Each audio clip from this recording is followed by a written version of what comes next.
ഇത്രയും കാലം കല്യാണത്തിൻ്റെ ഉള്ള ക്രൈറ്റീരിയാസ് ഇതൊക്കെയായിരുന്നു. ഒരു ആൺകുട്ടിയാണെങ്കിൽ അവന് നല്ലൊരു ജോലി, ഒരു വരുമാനം കിട്ടിയാൽ ഇപ്പം നല്ല ജോലിയും വരുമാനം ഒക്കെ ആയല്ലോ, ഇനി ഒരു കല്യാണം ആകാം.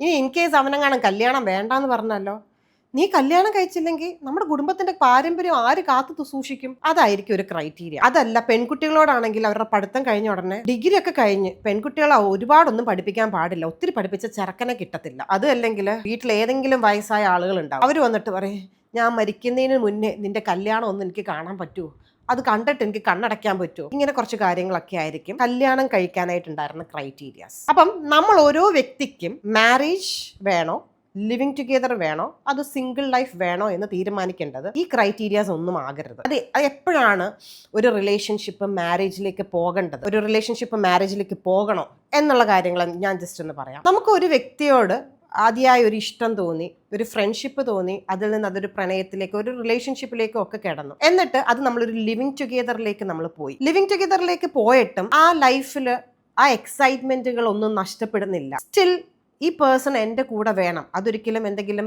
നാട്ടുകാരെന്ത് പറയും, ലിവിങ് ടുഗെദർ ആയിരുന്നു, അവൻ അവളെ ഇട്ടിട്ട് പോയോ അല്ലെങ്കിൽ ഇവൾ അവനെ ഇട്ടിട്ട് പോയോ എന്തെങ്കിലും പറയുമെന്ന് ചിന്തിച്ചിട്ടാകരുത് അതൊരു കല്യാണത്തിലേക്ക് പോകുന്നത്. ഈവൻ ഈ ലിവിങ് ടുഗെദറിലേക്ക് പോയ റിലേഷൻഷിപ്പ് എപ്പോഴാണ് ഒരു കല്യാണത്തിലേക്ക് പോകേണ്ടത്? ഈ എല്ലാ എക്സൈറ്റ്മെന്റ്സുകളും സ്റ്റിൽ നിലനിൽക്കുന്നുണ്ട്. ഫിസിക്കൽ റിലേഷൻഷിപ്പ് എല്ലാം കഴിഞ്ഞിട്ട് നിലനിൽക്കുന്നുണ്ട്, ഒരു റെസ്പോൺസിബിലിറ്റീസിൻ്റെയും പേരിലല്ല.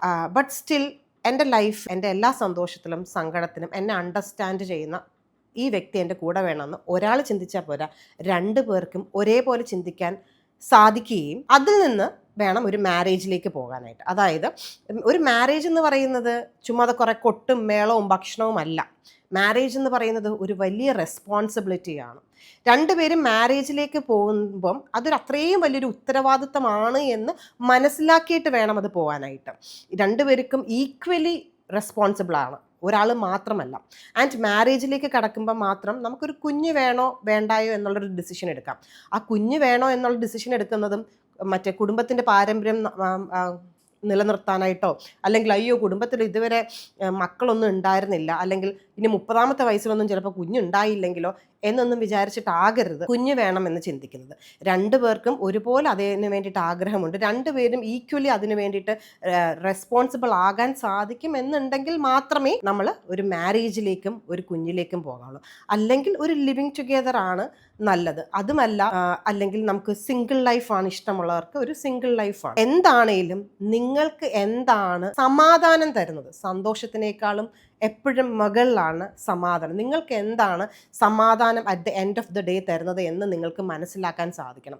അത് വേണം നിങ്ങൾ ചൂസ് ചെയ്യാനായിട്ട്. ഇപ്പോൾ ഇൻസ്റ്റാഗ്രാമിലെല്ലാം കയറുമ്പോഴത്തേനും single life is the best എന്ന് കാണുമ്പോഴത്തേനും സിംഗിൾ ലൈഫിലേക്ക് പോവുകയോ, അല്ലെങ്കിൽ ലിവിങ് ടുഗെദർ ആണെന്ന് കാണുമ്പം അതിലേക്ക് പോവുകയോ, അല്ലെങ്കിൽ മാരേജ് ആണെന്ന് കാണുമ്പം അതിലേക്ക് പോവുകയോ അല്ല ചെയ്യുന്നത്. നമ്മൾക്ക് ഓരോ മനുഷ്യർക്കും നമ്മൾക്ക് എന്താണ് ആവശ്യം അതാണ്. ചില ആളുകൾക്ക് ഒരിക്കലും ഒരു സിംഗിൾ ലൈഫിൽ നിൽക്കാൻ പറ്റണമെന്നില്ല. അതുപോലെ തന്നെ ഒരു അറേഞ്ച് മാരേജ് ഇല്ലായിരുന്നെങ്കിൽ പലപ്പോഴും പല ആളുകൾക്കും വേറൊരു പാർട്ട്ണറിനെ കിട്ടണം എന്നില്ല. അതുകൊണ്ട് തന്നെ ഈ അറേഞ്ച് മാരേജ് എന്നുള്ള കോൺസെപ്റ്റേ ഫസ്റ്റ് ഓഫ് ഓൾ വേണ്ട. 2, മാരേജ് വേണോ, ലിവിങ് ടുഗെദർ വേണോ, അതോ സിംഗിൾ ലൈഫ് വേണോ എന്നുള്ളത് നിങ്ങൾ ചിന്തിക്കേണ്ടതാണ്. കല്യാണം എന്ന ആ ഒരു വലിയ റെസ്പോൺസിബിലിറ്റി എന്താണെന്ന് പോലും അറിയാതെ പല ആളുകളും 80s and 90s കിഡ്സ് കല്യാണത്തിലേക്ക് കടന്നിട്ടുണ്ടായിരുന്നു. അതിൽ ഒരുപാട് പേര് നന്നായിട്ട് ജീവിക്കുന്നുണ്ട്, കുറേ പേര് സ്റ്റിൽ സഫർ ചെയ്യുന്നുണ്ട്, ഒരുപാട് പേര് അതിൽ നിന്ന് പുറത്ത് കിടന്നിട്ടുണ്ട്. എന്നാൽ ഇനിയുള്ള തലമുറയിലുള്ളൊരു കുട്ടികൾ കല്യാണം കഴിക്കുമ്പോഴത്തേനും കുടുംബത്തിൽ വയസ്സായി കിടക്കുന്ന ആരെങ്കിലും പറയാം, നിൻ്റെ കല്യാണം കൂടെ കണ്ടിട്ട് വേണം എനിക്ക് മരിക്കാൻ എന്നുള്ളൊരു ആഗ്രഹത്തിൻ്റെ പേരിലോ, അല്ലെങ്കിൽ നിങ്ങൾക്ക് ഇഷ്ടപ്പെട്ട ഒരു വ്യക്തിയെ കല്യാണം കഴിക്കണമെന്ന് വീട്ടിൽ പോയി പറഞ്ഞപ്പം നീ അവളെ കല്യാണം കഴിച്ചാൽ ഞാൻ ആത്മഹത്യ ചെയ്യും എന്ന് മാതാപിതാക്കളെ പേടിപ്പിക്കുന്നതിൻ്റെ പേരിലോ ഒന്നും ആകരുത് നിങ്ങൾ നിങ്ങളുടെ കല്യാണം ചൂസ് ചെയ്യുന്നത്. നിങ്ങൾക്ക് എന്താണ് വേണ്ടത് എന്ന് നിങ്ങൾ ആഴത്തിൽ മനസ്സിലാക്കുക. ജസ്റ്റ് നിങ്ങളൊന്ന് കമൻറ്റ് ചെയ്തേ, മാരേജ് ആണോ, ലിവിങ് ടുഗെദർ ആണോ, അതോ സിംഗിൾ ലൈഫ് ആണോ നമ്മൾക്ക് പീസ് തരുന്നത്? പലർക്കും അത് പലതായിരിക്കും.